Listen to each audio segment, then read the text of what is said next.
Gracias, Señor, por esta predicación. Gracias, Señor, porque tú te manifiestas en cada momento, especialmente, Señor, cuando nos congregamos en tu nombre, tú ahí te manifiestas. Señor, queremos adorarte en espíritu y en verdad. Queremos, Señor, que tú llenes de tu espíritu a cada uno de los que estamos aquí. Que adoremos en espíritu y en verdad como tú quieres que adoremos. Que tú derrames bendición y vida eterna en este lugar. Que tú derrames de tu bendición, Señor. Te alabamos y te bendecimos. Gracias, Señor. Gracias por tu fidelidad. Gracias, Señor, por tu bondad. Gracias, Señor, por tu cuidado. Gracias por cada testimonio manifestado, Señor, de tu bondad, de tu amor, de tu grandeza. Te alabamos, te bendecimos. Señor, queremos confesarte delante de los demás que tú eres nuestro Señor y que tú eres el Señor de todo, que tú estás sobre todas las cosas, que tú estás sobre toda circunstancia, que tú estás sobre todo, Señor, y que tú reinas. Tú eres nuestro Rey, eres nuestro Señor, en el nombre de Jesús. Amén. En el lugar santísimo. Bueno, ¿y qué tiene que el ancla esté enclavada en el lugar santísimo? Primeramente, ¿para qué sirve un ancla? ¿Para qué sirve un ancla? ¿Quién lleva el ancla? Las naves, los barcos. Cualquier nave del mar necesita un ancla para estar enclavada, para no moverse, para que el viento, para que las olas, para que la tempestad, para que cualquier circunstancia no la mueva de ese lugar y esté enclavada. Para eso sirve el ancla.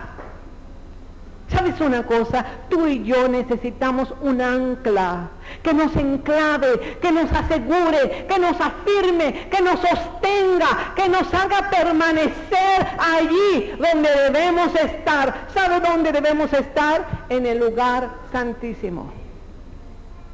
La epístola a los Hebreos es una epístola muy hermosa. Es por eso que yo he decidido comenzar el próximo domingo en la tarde con las enseñanzas de la epístola a los Hebreos. ¿Sabe una cosa? El lugar santísimo es el secreto de los cristianos. El lugar santísimo. En ese lugar era donde el arca de la alianza tenía que permanecer. El arca de la alianza era un mueble de madera de acacia, cubierta con oro, forjada de acuerdo a los lineamientos que Dios había dado a Moisés, y allí estaba en el lugar santísimo, allí precisamente en el arca del testimonio, en el arca que si tú levantabas esa tapa, se encontraban tres cosas adentro de esa arca. ¿Alguien recuerda lo que se encontraba dentro de esa arca? Se encontraban las tablas de Moisés, se encontraba la vara de Aarón que reverdeció, y se encontraba un frasco de capacidad como de 2 litros que contenía maná. 3 testimonios de Dios. Estaba la ley, estaba la vara del sacerdocio de Aarón, y estaba el alimento prometido de Dios, con que Dios los había alimentado desde los cielos a su pueblo, hablando en una manera como una metáfora, ¿verdad? Dios los alimentó desde el cielo, pero ese era un alimento natural, ¿verdad? No era el pan bajado del cielo que es ¿quién? El Señor Jesucristo. Estar en el lugar santísimo equivale a estar en la presencia de Dios. Estar en el lugar santísimo equivale a estar en la adoración completa al Señor. Estar en el lugar santísimo, equivale a estar delante del Dios poderoso. Equivale a estar delante, como dice Hebreos también, del trono de su gracia, para hallar gracia y misericordia para el oportuno socorro. Estar en el lugar santísimo equivale a estar clamando, a estar rogando a Dios y creer que Él es el único que todo lo puede y que todas las cosas son posibles para Dios. Amén. Estar en el lugar santísimo era un privilegio que solamente los sumos sacerdotes, oílo bien, el sumo sacerdote, solamente podía haber un sumo sacerdote en todo el pueblo de Israel. Únicamente el sumo sacerdote podía penetrar el velo y estar en el lugar santísimo una vez al año. Después de haber sacrificado muchos sacrificios, después de haber ofrecido a Dios bastantes sacrificios, todo el pueblo y aún el sumo sacerdote tenía que ofrecer sacrificios por él mismo, por su pecado, para lavar su pecado. Y después de ese momento, que era el día de la expiación o el día del perdón, el sumo sacerdote, vestido de ornamentos sacerdotales, ornamentos especiales, podía penetrar directo hasta el lugar santísimo. ¿Y sabes para qué tenía que entrar el sumo sacerdote en el lugar santísimo? Para interceder por su pueblo. El sumo sacerdote era el representante del pueblo de Israel. El sumo sacerdote era el que llevaba en su corazón ese pectoral con 12 piedras preciosas diferentes, una piedra simbolizando cada tribu de Israel, 12 tribus de Israel. El sumo sacerdote llevaba en su corazón a todo el pueblo de Israel. ¿Sabes para qué? Para presentarlo delante de Dios, para llevar al pueblo a Dios y para traer a Dios a su pueblo. El sumo sacerdote era el puente. Eso es lo que quiere decir sumo sacerdote o sumo pontífice. Sumo pontífice quiere decir sumo puente. Un sacerdote era un pontífice, era un puente entre el pueblo y Dios. El sumo pontífice, el sumo sacerdote de la Biblia era aquel sumo puente, el máximo puente que podía haber entre el pueblo y Dios, el que llevaba a Dios al pueblo y el que traía al pueblo a Dios.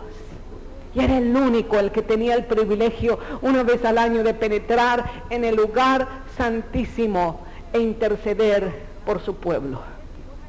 Llevaba todas las necesidades de su pueblo. Ya había ofrecido el sacrificio. Tenía la seguridad de no morir delante de la presencia de Dios, porque la sangre lo había cubierto. Y ahí estaba delante de la presencia de Dios, intercediendo, pidiendo, clamando.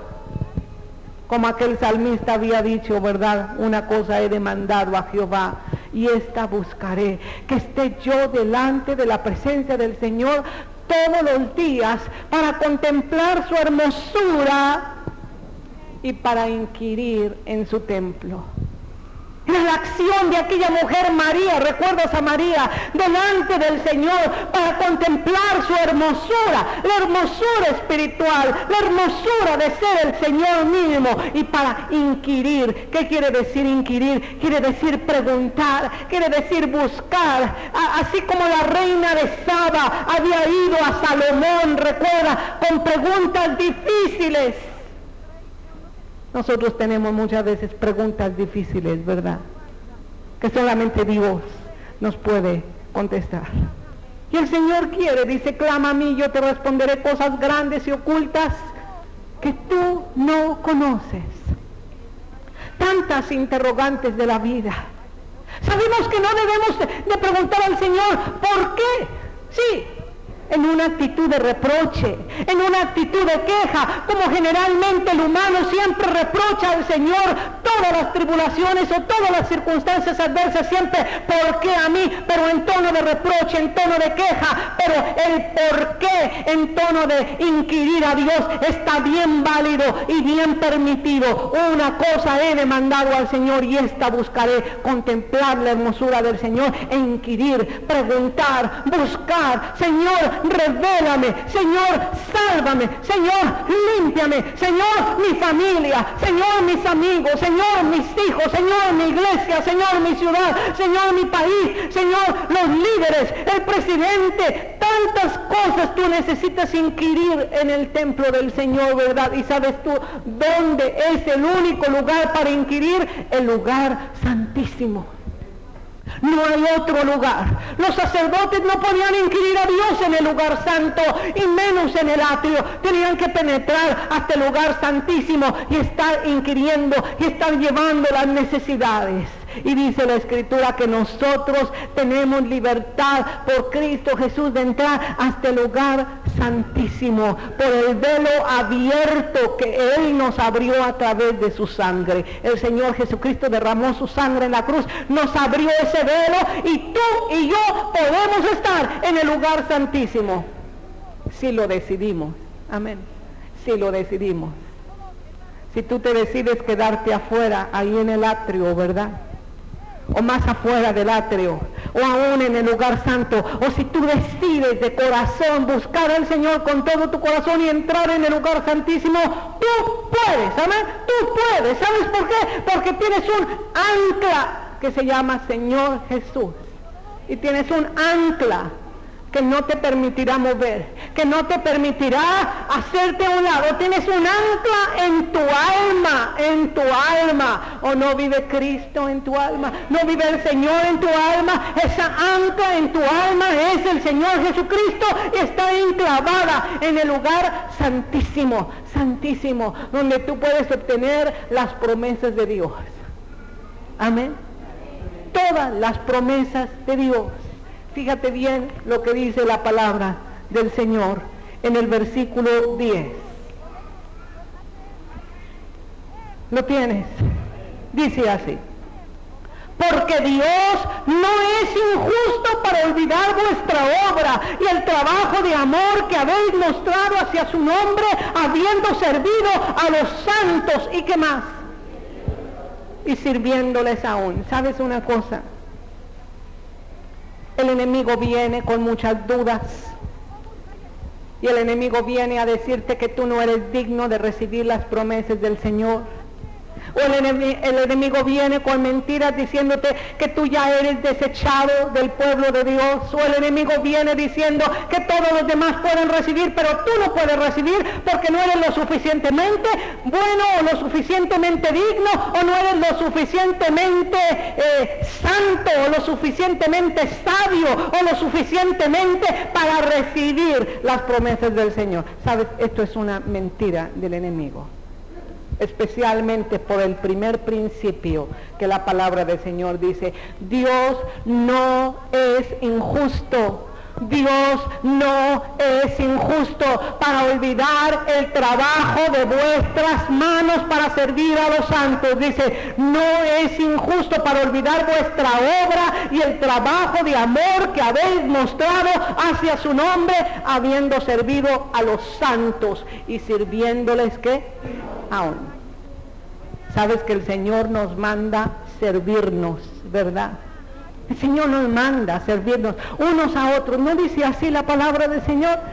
No se quitó el manto el Señor Jesucristo y se ciñó la toalla y lavó los pies de sus discípulos, y después les dijo: ejemplos he dado para que como yo he hecho vosotros también hagáis. Ejemplos he dado para que vosotros os sirváis los unos a ¿qué? A los otros. ¿Sabes? Esa ancla que está en el lugar santísimo está clamando delante del Padre. Está recordando la obra, el trabajo que tú hayas hecho por amor al Señor Jesucristo. Lo que tú hayas hecho, sea lo que sea, en el nombre del Señor Jesucristo, Dios no es injusto para olvidar esa obra. Saben, nosotros somos muchas veces injustos para olvidar los favores que nos hacen a nosotros. ¿Sabes una cosa? El hombre es muy injusto. El hombre es injusto, el humano es injusto. Por naturaleza hay injusticia en el corazón del hombre. ¿Cuántas veces no te pagaron con un mal, un bien que tú hayas hecho? ¿Cuántas veces no recibiste una injusticia por una justicia que tú hiciste? ¿Cuántas veces tú no esperabas recibir algo de los demás y te dieron algo que tú no estabas esperando? ¿Cuántas veces? Pero sabes una cosa, nunca jamás te podrás esperar del Señor una cosa así, porque el Señor no es injusto para olvidar el trabajo y para olvidar la obra que por amor a su nombre tú hayas hecho. Yo conozco tus obras, le dijo el Señor a Éfeso, a Esmirna, a Pérgamo, a cada una de esas iglesias. Yo conozco tus obras, tu arduo trabajo y paciencia que no puedes soportar a los malos. Yo conozco tus obras, que tú has trabajado por amor de mi nombre y no has desmayado. Sabes, Dios no es injusto para olvidar lo que tú hagas. Y yo te aconsejo una cosa, lo que tú hagas, hazlo para Dios. Hazlo para Dios. Todo lo que tú hagas, sea lo que sea, como dice Pablo a los Colosenses, sea de mano, sea de obra, sea de boca, sea de lo que tú quieras, hazlo para Dios. Y yo te aseguro, ahí en el lugar santísimo hay un ancla que está recordando todo lo que tú hayas hecho por amor de su nombre. Y Dios no es injusto para que Él se olvide lo que tú hayas hecho. Y sabes una cosa, trabajar para el Señor no es fácil. No es fácil. Trabajar para el Señor es difícil. Es difícil. Hay muchas circunstancias que te van a decir, mejor no lo hago. Hay muchas circunstancias que te van a decir, mejor aquí la dejamos, mejor aquí yo termino. Pero quiero recordarte una cosa. Lo que tú hagas para Dios, el Señor nunca lo va a olvidar. Amén. Nunca lo va a olvidar. Vamos a ver 1 Corintios, capítulo 14. El verso 58. Capítulo 15, perdón, versículo 58.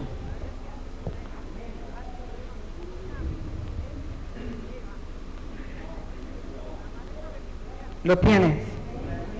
Dice así. Así que, hermanos míos, amados, estar firmes y constantes, creciendo en la obra del Señor. ¿Cuándo? Siempre, sabiendo que vuestro trabajo en el Señor, que no es en vano. Hermano, yo no sé lo que tú hayas hecho para Dios. Quizá tú hayas hecho algo que ninguno de nosotros ha visto y tú lo hayas hecho para el Señor. ¿Sabes una cosa? La palabra te dice, no es en vano. No es en vano. Lo que tú hayas hecho para el Señor no es en vano.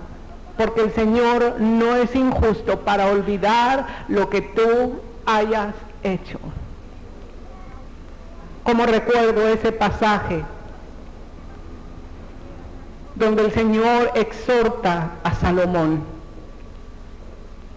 Salomón, ¿tú recuerdas a Salomón? Cuando él comenzó su ministerio, él era muy joven. Su padre se estaba muriendo. Un hermano suyo de Absalón quiso sublevarse y él, Adonías, quiso plantarse como rey cuando nadie lo había nombrado a él rey. Él solamente quiso tomar su ministerio y se plantó, pero fue desechado. Salomón vino y David, su padre, lo ungió con el cuerno del aceite y él fue el rey de Israel. ¿Te acuerdas? Pero sabes una cosa. A Salomón prácticamente el reino no le costó nada. No le costó lo que a David, su padre, le había costado el reino. David sí supo lo que era trabajar para Dios y servir a los demás por amor del nombre del Señor. Y como recuerdo ese pasaje donde Dios amonesta a Salomón y le dice: Salomón, corta esa tela en 10 pedazos, porque así en 10 tribus del norte yo voy a dividir tu reino en 10 partes en el norte. Y por amor a mi siervo David, que me sirvió, el reino del sur todavía va a tener un reino. ¿Y sabes por qué no desapareció el reino del sur? ¿Por qué no desapareció que la descendencia de Salomón tuviera allí un reino? ¿Por qué? Por amor. ¿A quién? A David. Dios tenía amor a David. Reconoció todo lo que David había hecho para Dios. ¿Y sabes qué más le dijo Dios a Salomón? Le dijo: pero no dividiré el reino hasta que tú hayas muerto, por causa del amor que yo tengo a David, tu padre. ¿Sabes una cosa? Dios hizo todo esto, no por Salomón, no por la obra y trabajo de Salomón, pero lo hizo por David, por la obra y trabajo de David, porque Dios conocía el corazón de David. David quería servir a Dios con todo su corazón y con toda su mente y con todo su ser. Quería cumplir el mandato de Dios, y Dios no es injusto para olvidar el trabajo y la obra que por amor a su nombre cada uno de nosotros él hace. ¿Sabes una cosa? En la obra de Dios siempre va a haber Davides y Salomones. Siempre va a haber gente que den todo por amor a la obra de Dios. Gente que trabajen para la obra de Dios. Y gente que no le pone atención a lo que hace para Dios. Tú puedes hacer las cosas para los demás. ¿Sabes? Muchas veces, pues esto es algo natural, ¿sabes? Es algo normal. Es algo natural que el hombre quiera recibir un aprecio a lo que él está haciendo. ¿O no es así? Levanten las manos los que les gusta que les hagan un aprecio a lo que hacen. ¿Sí? Sí, a mí yo me siento bien, de verdad me siento bien. A mí siempre me ha gustado dibujar, pintar, ¿verdad? Cuando descanso me gusta hacer adobes, ¿verdad? Y a veces parece que descanso demasiado, ¿verdad? Pero, ¿sabes una cosa? Cuando yo termino un dibujo o un vitral o alguna cosa que yo hago, ¿sabes? No es porque por orgullo, y además si fuera orgullo yo sé que hay alguien que se encarga de bajar los humos a toda persona, ¿verdad? Así que no me preocupa eso, pero cuando yo termino algo, ¿verdad? Siempre, oye, a ver, ¿cómo va quedando? ¿A poco no va quedando bien? Va quedando bien, ¿verdad? Sí, va, porque te sientes bien, ¿verdad? Tú sabes una cosa, yo en el cielo prácticamente yo no espero una recompensa por los vitrales, ¿verdad? O por los dibujos, ¿verdad? A menos que sea algo que yo lo hice para el Señor, solamente para el Señor. Y sabes, si tú lo hiciste para el Señor, aunque fuera un dibujo, aunque fuera un trabajo, aunque sea la limpieza, aunque sea lo que sea, pero que tú lo hiciste para Dios. ¿Sabes una cosa? El Señor no es injusto para olvidar lo que tú has hecho, y el Señor te va a recompensar grandemente. Y de eso se trata esta escritura, de que tú recibas y de que tú creas en que las promesas del Señor van a cumplirse y tú vas a recibir el 100 por 1, amén, el 100 por 1. ¿Sabes? A mí no me importa sinceramente lo que los demás me hagan, o lo que los demás me paguen, o lo que los demás no me paguen. A mí, ¿sabes qué es lo que me importa? Que Dios no es injusto para olvidar lo que yo he hecho por amor de su nombre, amén, por amor de su nombre. Y la cantidad, la calidad o lo grande que tú y yo lo hayamos hecho para el Señor, ¿sabes una cosa? Solamente lo pesa Dios. Únicamente lo pesa el Señor. Vamos a leer Hebreos capítulo 6, verso 19. Hebreos 6, 19.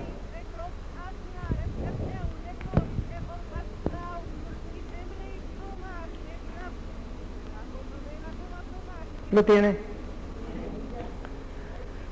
La cual tenemos como segura y firme ancla del alma, que penetra hasta que penetra hasta dentro del velo, donde Jesús entró por nosotros como precursor, hecho sumo sacerdote para siempre, según el orden de Melquisedec. Quiero preguntarte una cosa, de acuerdo a esta escritura, ¿qué es nuestra ancla? ¿Qué es nuestra ancla? Como que nosotros sabemos, bueno, es que es Cristo, ¿verdad?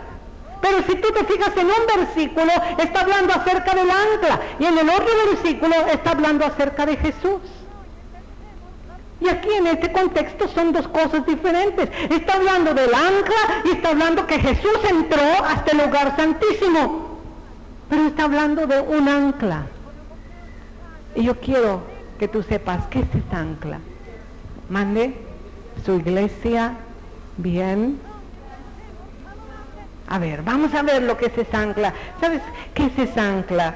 Son las dos cosas inmutables de Dios. A ver, vamos a ver, verso 17, amén. Fíjese muy bien, lo tiene.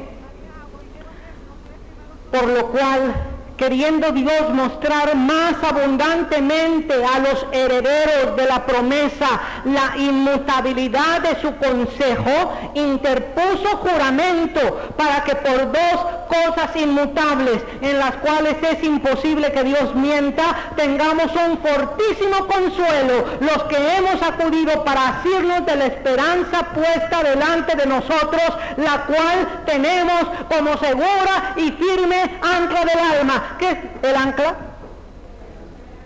La esperanza puesta delante de ¿qué? De nosotros. ¿Y sabes qué? Esa esperanza puesta delante de nosotros, lo repito, una esperanza puesta delante de nosotros está sellada con dos cosas inmutables, dos cosas de Dios que no pueden cambiar. Dime cuáles son. A ver, de acuerdo a este versículo, te voy a dar la clave. En el verso 17 y 18 están las dos cosas.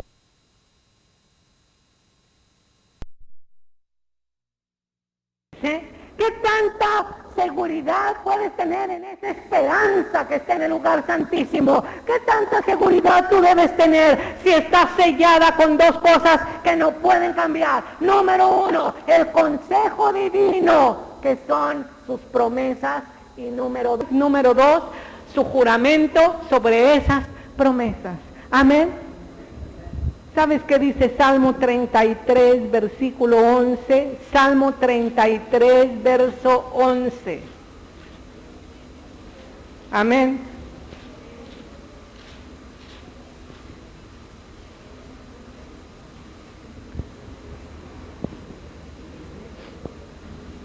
¿Lo tiene?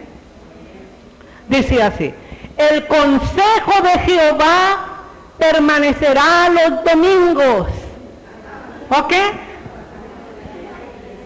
Porque parece ser, ¿verdad?, que para la iglesia del Señor solamente el consejo de Jehová y las promesas de Jehová son solamente los domingos. Y lunes, martes, miércoles y jueves pierden las promesas, pierden la palabra de Dios. Pero el consejo de Jehová permanecerá para siempre. Y los pensamientos de su corazón por todas las generaciones. Hermano, las promesas del Señor son firmes, son eternas. Amén. Lo que Dios promete, ¿verdad? No es como el que da y quita, ¿verdad? ¿El que da y quita qué? Porque no viene de Dios, ¿verdad? Por eso, porque no viene de Dios. ¿Sabes una cosa? Las promesas del Señor son sí y son amén. Si tú te has comprometido para servir a Dios a través de una promesa, de un consejo, de una palabra que tú escuchaste al Señor, no debes desmayar y debes de continuar hasta finalizar la obra que el Señor te puso que tú hicieses. ¿Sabes por qué? Porque está sellada esa esperanza que tienes por dos cosas inmutables. Número uno, sus promesas. El consejo del Señor va a permanecer para siempre. Amén. Hebreos 10, 23. Hebreos 10, verso 23. ¿Lo tienes? Dice así. Mantengamos, vamos a leerlo en voz alta.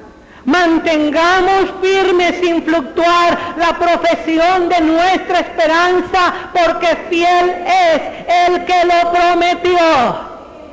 Debes mantener firme, sin fluctuar, sin moverte, la profesión de tu esperanza, el llamamiento que tú tienes de servir a Dios, el llamamiento como hijo de Dios, como cristiano, debe estar sin fluctuar, hermano, sin fluctuar. No importa que las circunstancias fluctúen. No importa que la situación cambie, no importa que la gente cambie, no importa nada. Lo que importa es que tu profesión, tu llamamiento, la entrega que tú hiciste al Señor no cambie, porque fiel es el que te prometió esa esperanza. Amén. ¿Qué promesas tienes tú en el Señor? ¿Qué promesas tienes? Mencióname tú alguna promesa. Yo sé que Dios muchas veces da promesas de rema a nuestras vidas, promesas personales, promesas específicas, ¿verdad? Promesas que solamente para nosotros es, promesas que no le hace a nadie más, solamente a nosotros nos hace esa promesa. Pero hay promesas en la palabra de Dios que son para todo su pueblo. ¿Qué promesas has recibido tú del Señor?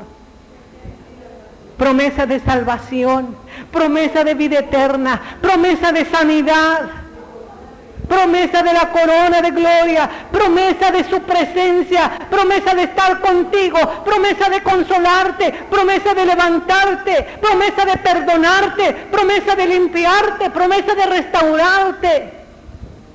Tantas promesas, ¿sabes? No debes de fluctuar en tu profesión, porque fiel es el que lo prometió. Eso es algo inmutable, eso es algo que no puede cambiar. ¿Sabes por qué? Porque las promesas de Dios son inmutables.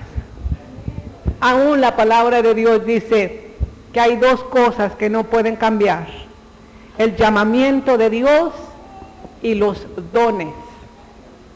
¿Qué son?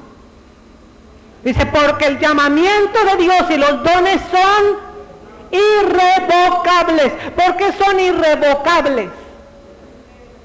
Porque es algo que Dios te dio y Dios no puede mentir. Dios no es hijo del hombre para echarse para atrás. Él lo dijo y no lo hará, lo habló y no lo ejecutará. Sabes, tú tienes una esperanza sellada con algo inmutable, que es la promesa del Señor. Amén.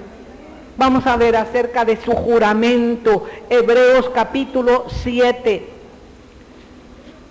Hebreos 7, versículo 17.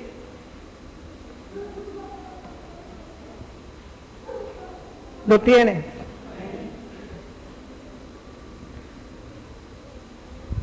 Amén. Fíjate lo que dice.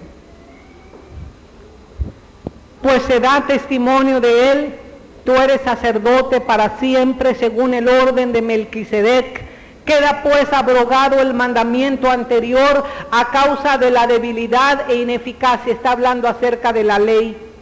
Pues nada perfeccionó la ley, y de la introducción de una nueva esperanza, por lo cual que nos acercamos a Dios. Y esto no fue hecho sin ¿qué?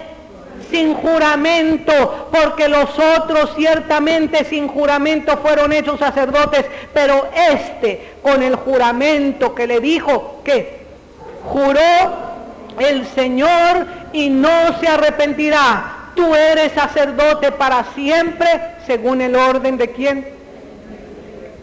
¿Quién juró? Dios. ¿Juró haciendo sacerdote a quién?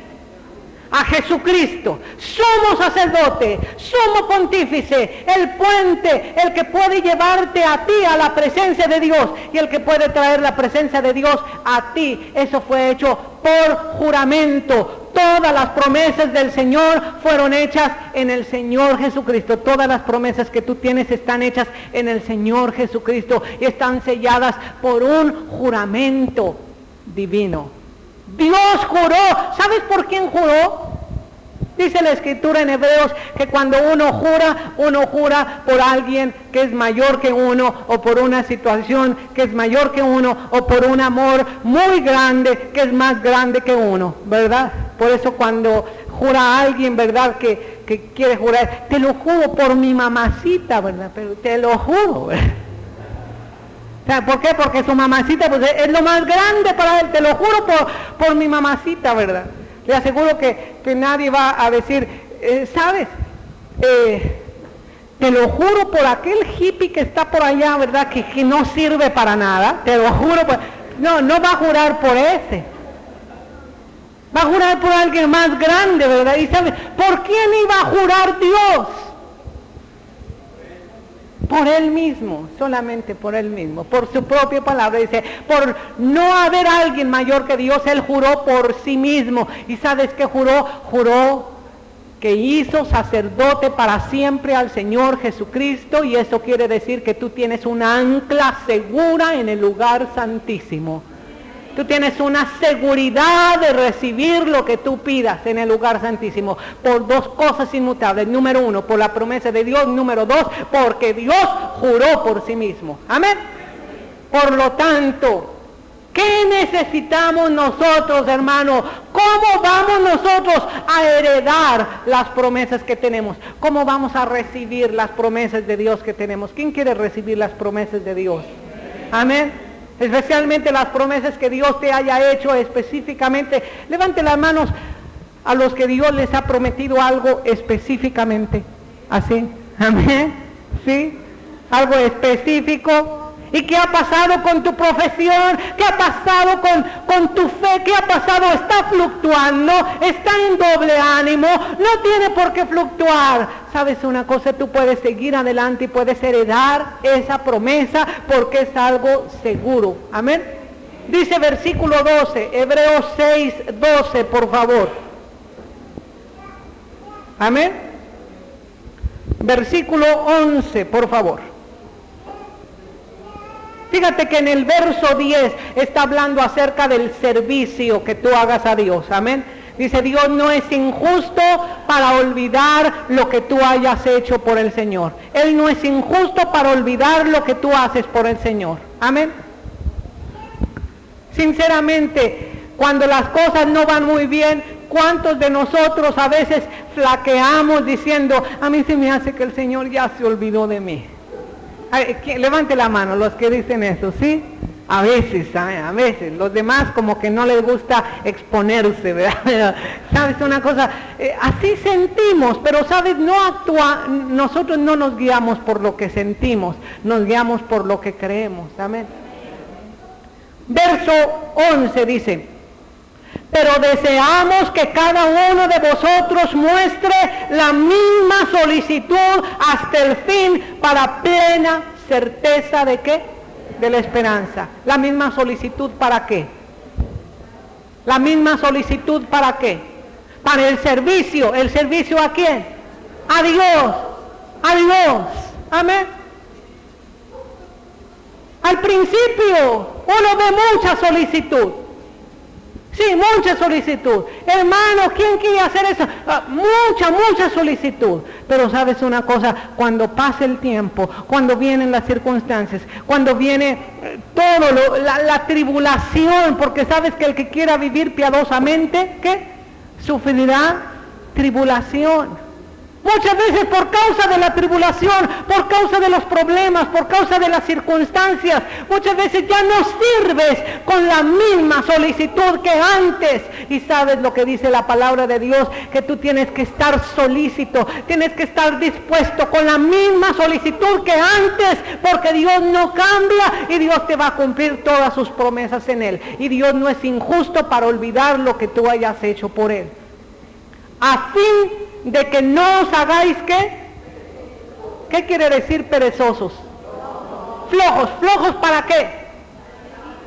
Flojos para el servicio a Dios, flojos para que ya no testifiques a la gente, flojos para que ya no hagas nada en el nombre del Señor, flojos para que tú comiences a hacer las cosas solamente para ti, para que tú comiences a hacer las cosas solamente para el hombre, para que tú comiences a hacer las cosas y sabes, cuando las haces para los demás, no las haces lo bien que las puedes hacer para el Señor. Amén.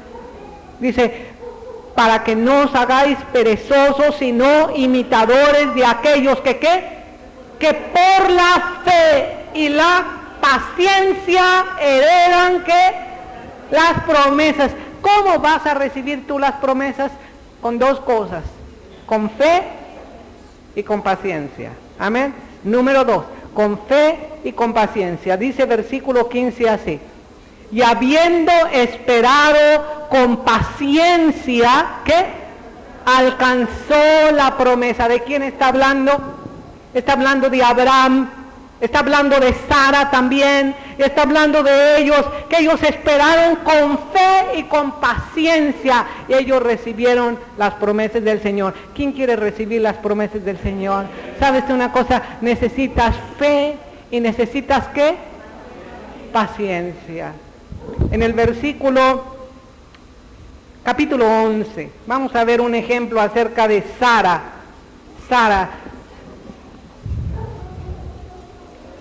Levanten las manos, por favor, las hermanas que están esperando bebé, las hermanas que están embarazadas. Levanten las manos, sí. A ver, si se pone en pie, por favor. Aquí parece que me salí del mensaje. No me salí del mensaje. Fíjese muy bien en ella, ¿verdad? Gracias, hermana. O sea, usted la ve y dice, bueno, pues, gloria a Dios, a la hermana está esperando bebé. Yo sé que ella es joven, ella es fuerte y su bebé va a venir bien y todo, ¿verdad? Pero imagínese usted de Sara. ¿Cuántos años tenía Sara? Sara, cuando ella iba a dar a luz, Sara tenía 90 años. 90 años. Y Abraham tenía 100 años. Y muchos cuando leen esta parte de la escritura dicen, bueno, pero es que antes vivían muchos años. Sí, antes del diluvio sí, pero después del diluvio ya no. ¿Y sabes lo que dice la palabra del Señor aquí en el versículo 11? Dice, ¿lo tiene? Por la fe también la misma Sara, siendo estéril, recibió ¿qué? Fuerza, ¿para qué?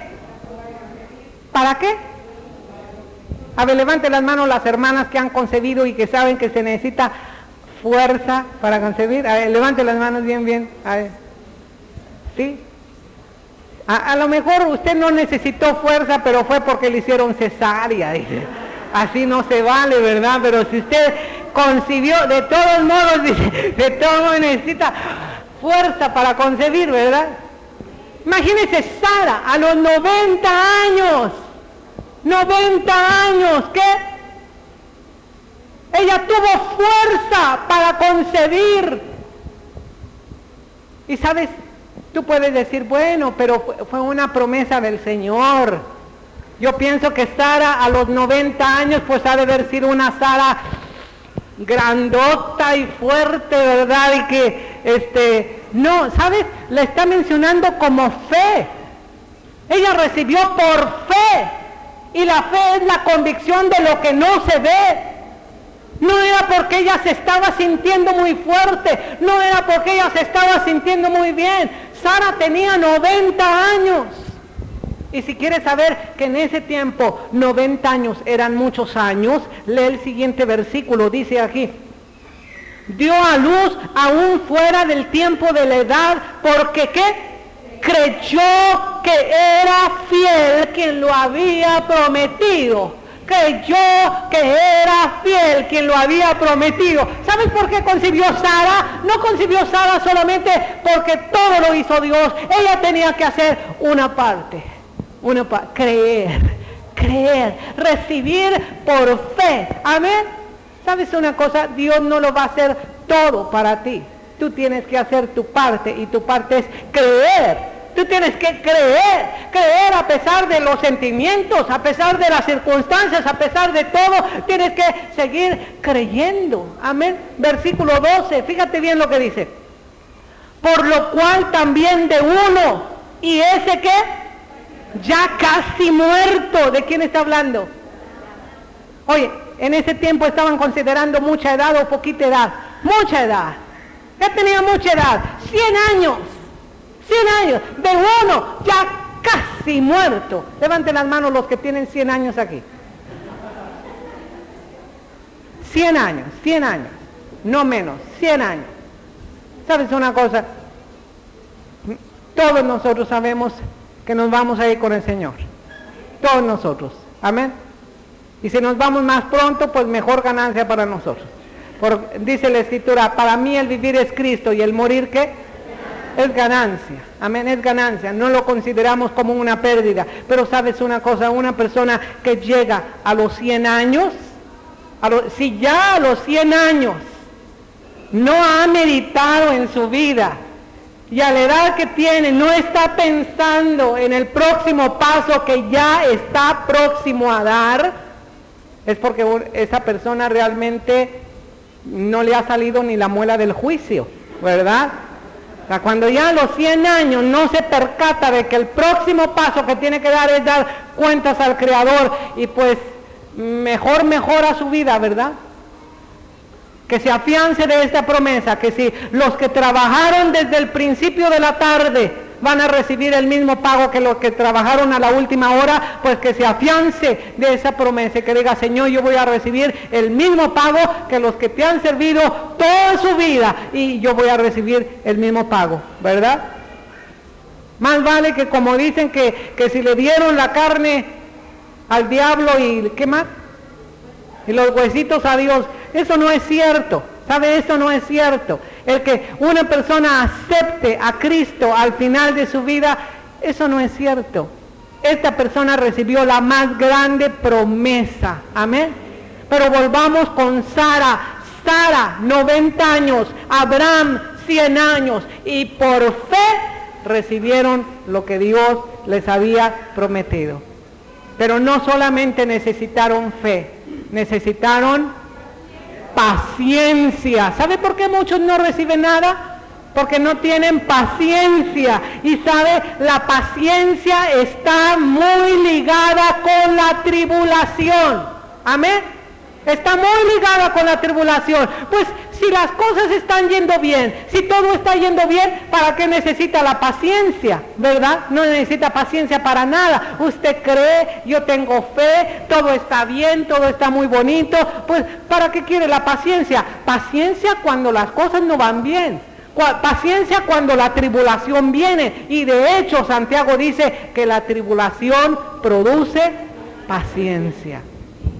La última cita, 2 Tesalonicenses, capítulo 1, versículo 4. Vamos a ponernos de pie en esta cita. 2 Tesalonicenses, capítulo 1, versículo 4. ¿Lo tiene?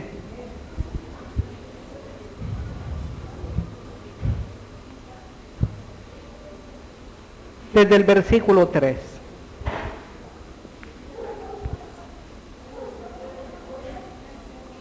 Debemos siempre dar gracias a Dios por vosotros, hermanos, como es digno, por cuanto vuestra fe va creciendo y el amor de todos y cada uno de vosotros abunda más con los demás, tanto que nosotros mismos nos gloriamos de vosotros en las iglesias de Dios. ¿Por qué? Por vuestra paciencia y fe en todas vuestras persecuciones y tribulaciones que soportáis. ¿Sabes una cosa? Pablo estaba escribiendo a los tesalonicenses y Pablo les animaba diciéndoles: yo he compartido de la fe de ustedes y de la paciencia, que pese a lo que pese, ustedes sin embargo van a recibir todas las promesas del Señor, porque ustedes tienen un ancla segura.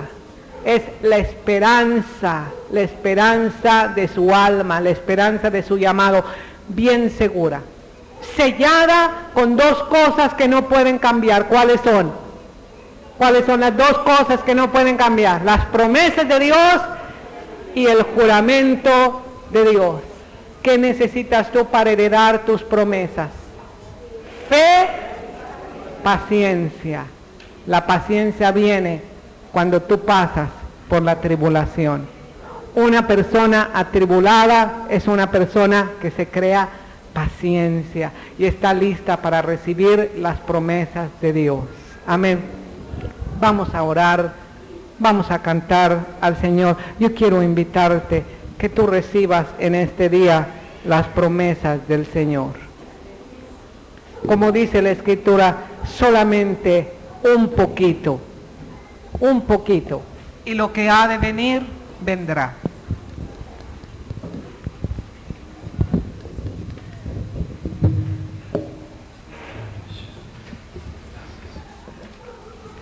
Quiero hacer una invitación especial a todos aquellos hermanos y hermanas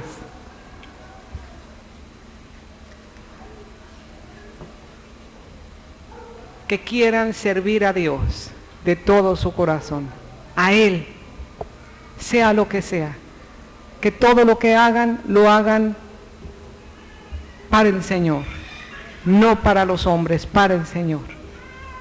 Yo quiero que pase aquí adelante toda persona que quiera servir a Dios, especialmente a aquellos hermanos, aquellas hermanas que ya se habían desanimado de servir al Señor y que por algunas circunstancias decidieron: ya no lo voy a hacer, pero yo quiero hacerlo porque no quiero perder la promesa que yo tengo. Fiel es el que lo prometió. ¿Sabes lo que dice la Escritura? Que si nosotros fuésemos infieles, Él permanece fiel, porque Él no puede negarse a sí mismo. Quizá tú digas: hermano, es que ya no soy digno de recibir las promesas de Dios. Tantas veces le he sido infiel al Señor. ¿Sabes? El Señor permanece fiel. Es tu ancla segura en el trono de la gracia. Vamos a adorar al Señor.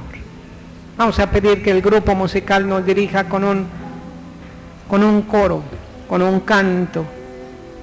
Voy a pedirle a mi esposa que me apoye para orar por cada uno de los que han pasado. No se desanime, siga trabajando, siga obrando.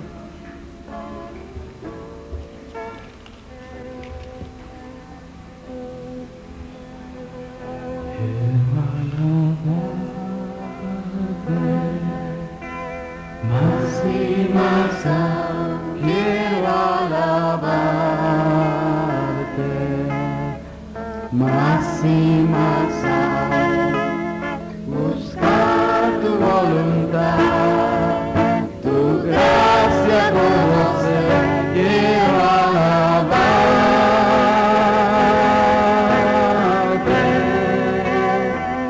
quiero alabarte.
más y más aún, buscar tu voluntad, tu gracia conocer, quiero servirte,